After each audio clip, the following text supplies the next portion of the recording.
آپ جانتے ہیں کہ احمد نام کے لوگ دنیا میں بہت سارے ہوں گے، لیکن اگر میں اوپر جاؤں اور آپ کو سامنے نظر آ رہی ہوں گی کہ یہ ایک تصویر ہے جس میں ہمارے ایک قومی رہنما ہے۔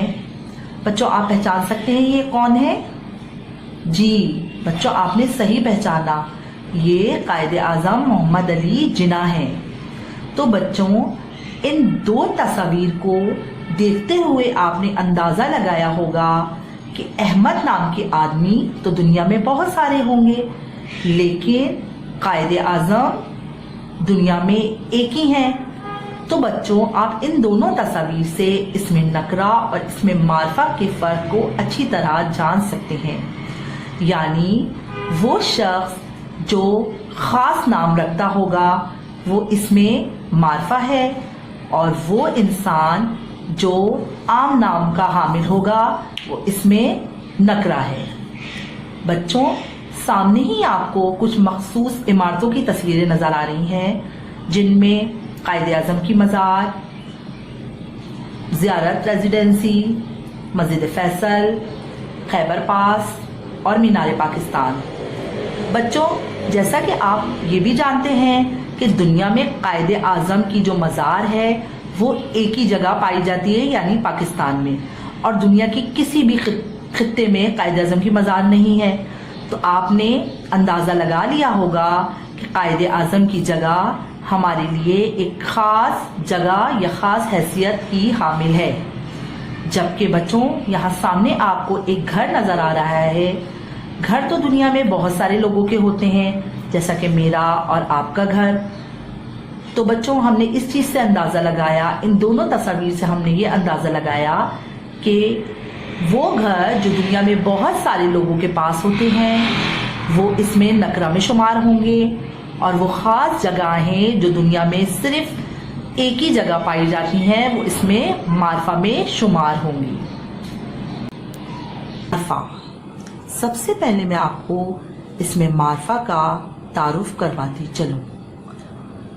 معرفہ کسی خاص نام کو کہتے ہیں، یعنی کسی خاص چیز، جگہ یا کسی خاص انسان کے نام کو ہم معرفہ کہتے ہیں۔ سامنے آپ کو 3 تصاویر نظر آ رہی ہیں۔ سب سے پہلے آپ دیکھ سکتے ہیں کہ میرے سیدھے ہاتھ کی طرف خانہ کعبہ کی تصویر ہے۔ بچوں خانہ کعبہ ہمارے لیے ایک بہت خاص مقام رکھتا ہے۔ اسی طرح قرآن مجید بھی ہماری آسمانی کتاب ہے اور ہمارے لیے بہت خاص مقام رکھتی ہے۔ آگے چلیں تو بچوں ہمیں اپنے ایک بہت ہی اہم رہنما کی تصویر نظر آ رہی ہے۔ آپ اس تصویر کو دیکھ کر پہچان سکتے ہیں کہ یہ کس کی تصویر ہے؟ جی آپ نے صحیح پہچانا، یہ قائد اعظم محمد علی جناح کی تصویر ہے، جو ہمارے بہت بڑے قومی رہنما تھے۔ اور آپ یہ بھی جانتے ہوں گے کہ پاکستان بھی قائد اعظم محمد علی جناح نے بنایا۔ تو بچوں قائد اعظم محمد علی جناح کا نام یا ان کی شخصیت خاص ہے۔ بچوں اس میں معرفہ کے بعد آ جاتے ہیں ہم اس میں نکرہ پہ۔ اس میں نکرہ عام نام کو کہتے ہیں، کسی بھی چیز، جگہ یا انسان کے عام نام کو اس میں نکرہ کہتے ہیں۔ جیسے ہمیں سامنے دی ہوئی اسکرین پر یہ لڑکے نظر آ رہے ہیں، یہ گھر نظر آ رہا ہے، یہ کتابیں نظر آ رہی ہیں۔ جی بچوں کسی بھی انسان یا شخص، جگہ یا کسی بھی چیز کے عام نام کو اس میں نکرہ کہتے ہیں۔ بچوں آپ سامنے دیکھ رہے ہیں کہ بہت ساری کتابیں رکھی ہوئی ہیں، کوئی ایک مخصوص کتاب نہیں ہے۔ تو بچوں کوئی مخصوص کتاب نہ ہونے کی وجہ سے ان سب کو ہم کوئی نام تو نہیں دے سکتے، لہٰذا یہ کتابیں کہلائیں گی۔ اسی طرح بچوں یہ سامنے ایک آپ کو گھر نظر آ رہا ہے۔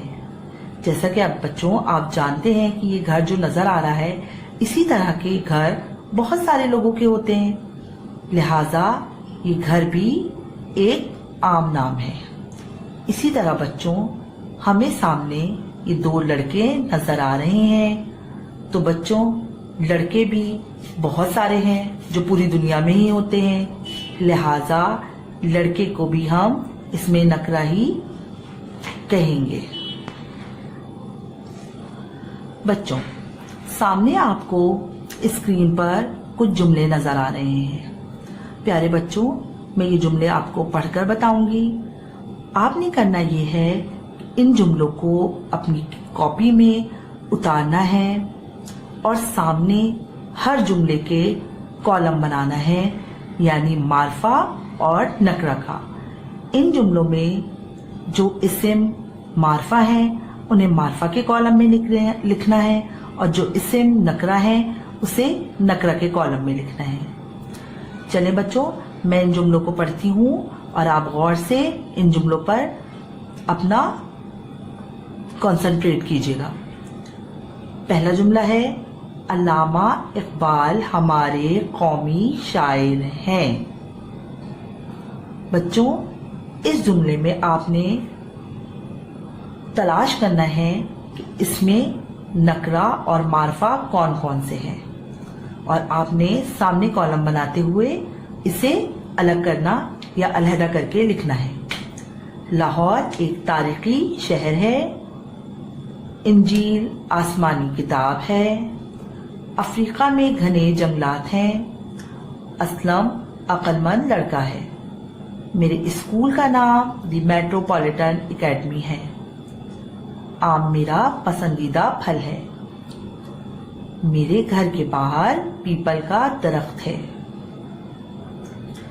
بچوں مجھے امید ہے کہ آپ نے ان جملوں کو غور سے پڑھا ہوگا اور آپ آگے ان جملوں کو غور سے پڑھتے ہوئے اس میں نکرہ اور اس میں معرفہ کو علیحدہ علیحدہ کالم میں لکھیں گے۔ پیارے بچوں امید کرتی ہوں کہ آج آپ نے اسم اور اس کی اقسام کو اچھی طرح سمجھا ہوگا اور اپنے گھروں میں آپ اس کی مشق جاری رکھیں گے۔ پیارے بچوں آپ کو آج کی اس مشق کروانے کا مقصد یہ ہے کہ آئندہ آنے والی جماعتوں میں آپ کے قواعد کے کام کو آسان بنایا جائے۔ بچوں میں اس دعا کے ساتھ آپ سے آج کی کلاس کا اختتام کرتی ہوں کہ پروردگار آپ کے علم میں اضافہ کرے۔ اپنا بہت خیال رکھیے گا۔ اللہ حافظ۔